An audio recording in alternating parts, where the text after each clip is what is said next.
2 తెలుగు రాష్ట్రాల్లోని ప్రభుత్వ ఉద్యోగులకు, ఉపాధ్యాయులకు మరియు గౌరవనీయ పెన్షనర్లకు ఒక కీలక అప్డేట్ అయితే వచ్చిందండి. రాబోయే పండుగ పూట ఉద్యోగ కుటుంబాల ఇళ్లలో మరిన్ని వెలుగులు నింపేలా ఇరు రాష్ట్ర ప్రభుత్వాలు అత్యంత కీలకమైన నిర్ణయాలు తీసుకోబోతున్నట్లు సమాచారం.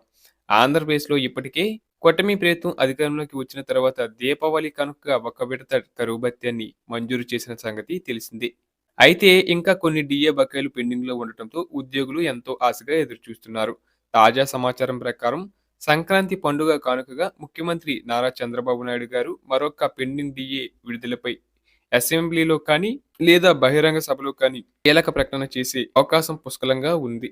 దీనివల్ల లక్షలాది మంది ఉద్యోగుల ఆర్థిక స్థితిగతులు మెరుగుపడతాయని ఆశిస్తున్నారు. ఇక పొరుగు రాష్ట్రమైన తెలంగాణ విషయానికి వస్తే అక్కడ కూడా రాజకీయ మరియు ఆర్థిక వాతావరణం మారుతుంది.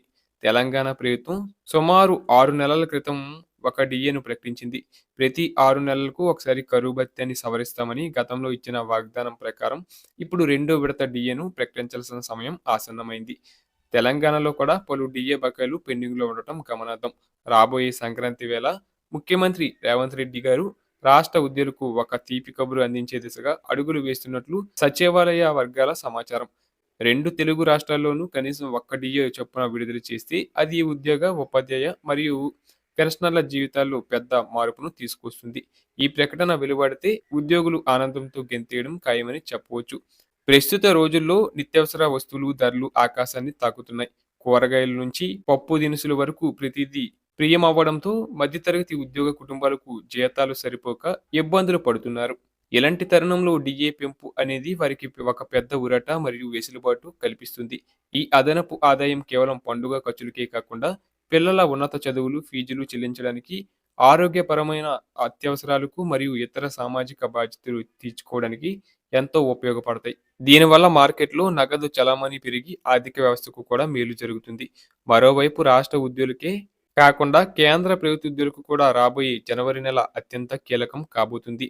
ఎందుకంటే 8వ వేతన సంఘం ఏర్పాటు మరియు దాని అమలుపై ఢిల్లీ స్థాయిలో చర్చలు ఊపందుకున్నాయి.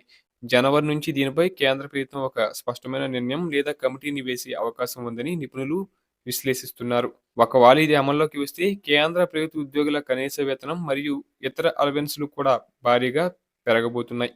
ఇది వారి ఆర్థిక శ్రేయస్సును మరింత బలోపేతం చేయటమే కాకుండా రాష్ట్ర పీఆర్సీలపై కూడా సానుకూల ప్రభావం చూపుతుంది. మొత్తానికి ఈ సంక్రాంతి మన ప్రభుత్వ ఉద్యోగులందరికీ ఆర్థికంగా కలిసి వచ్చే పండుగగా, వారి కష్టాలకు ప్రతిఫలం లభించే కాలంగా మారబోతుంది.